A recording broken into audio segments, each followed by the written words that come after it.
Hello you all, అందరు ఎలా ఉన్నారు? ఈరోజైతే శివరాత్రి కదా. ముందుగా అందరికీ హ్యాపీ శివరాత్రి. ఇంకా ఈరోజు పండగని మేము పటాలు, దేవుడి మందిరం, ఇంకా దేవుడి సామాను అన్నీ క్లీన్ చేసుకున్నామన్నమాట. అయితే నేను ఇక్కడ ఫస్ట్ దేవుడి పటాలన్నీ క్లీన్ చేసుకొని బొట్లు అయితే పెడుతున్నాను. అమ్మవారికి ఇలా గంధపు మాల అయితే ఇలాగా వేసానన్నమాట. చాలా బాగుంది కదా.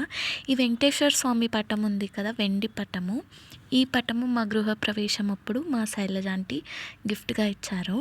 మాకు చాలా బాగుంటుంది. మేము మధ్యలో పెట్టుకున్నాము. మా ఇంటి దేవుడు వెంకటేశ్వర స్వామి కాబట్టి. ఇంకా తర్వాత నేను బొట్లన్నీ పెట్టేసి అలా పూలు అలంకరించేశాను. మా మమ్మీ అయితే ఇక్కడ దేవుడి సామాన్లన్నీ వాష్ చేస్తున్నారు. నేను వాష్ చేసినవన్నీ కొన్ని తీసుకొని అంతవరకు బొట్లు పెట్టేస్తే అయిపోతుంది కదా అని ఫాస్ట్గా పెట్టేస్తున్నాను అనమాట. మళ్ళీ పూజకు లేట్ అయిపోతుంది అని ఇక్కడ అన్నిటికీ పెడుతున్నాను.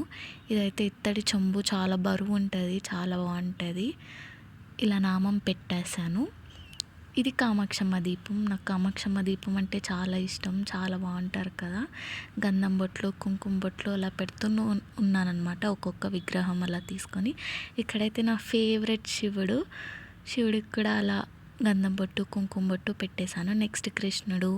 ఇక్కడ అమ్మవారి ముఖాలం కూడా ఉంది మా ఇంట్లో. మా మామ తీసుకొని వచ్చారు అమ్మవారి ముఖాలం, ఇత్తడిది అది. ఇక్కడ శంకుచక్రంవి దీపాలు ఉన్నాయి. ప్రతి సాటర్డే మేము శంకుచక్ర దీపాలు కూడా వెలిగించుకుంటాం అన్నమాట. ఇలా అన్ని విగ్రహాలన్నీ ఒక ప్లేట్లో అలంకరించేసి నెక్స్ట్ మా మమ్మీ అయితే ఇక్కడ పూజ చేశారు. చూసారు కదా, ఎంత బాగుంది కదా. ఇక్కడ మా డాడీ ఆకులు తేయడం మర్చిపోయిండు నిన్న. సో మా మమ్మీ అలా బనానా కూడా హాఫ్గా కట్ చేసి బౌల్లో పెట్టి ప్రసాదంగా పెట్టారు. నెక్స్ట్ అయితే ఇంకా ఈరోజు శివరాత్రి కాబట్టి శివుడికి కొంచెం స్పెషల్గా పూజ చేసుకుంటున్నాము. అలా శివుడి పటం ఉంది, శివపార్వతులది. ఇంకా శివుడిది విగ్రహం కూడా ఉందన్నమాట మా ఇంట్లో.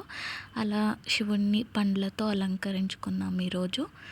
మా మమ్మీ ఇలా పూజ చేశారనమాట. చేసి హారతి ఇచ్చేశారు. నెక్స్ట్ అమ్మ బుక్ కూడా చదువుకుందనమాట. ఇలా అయితే మేము శివరాత్రి జరుపుకున్నాం.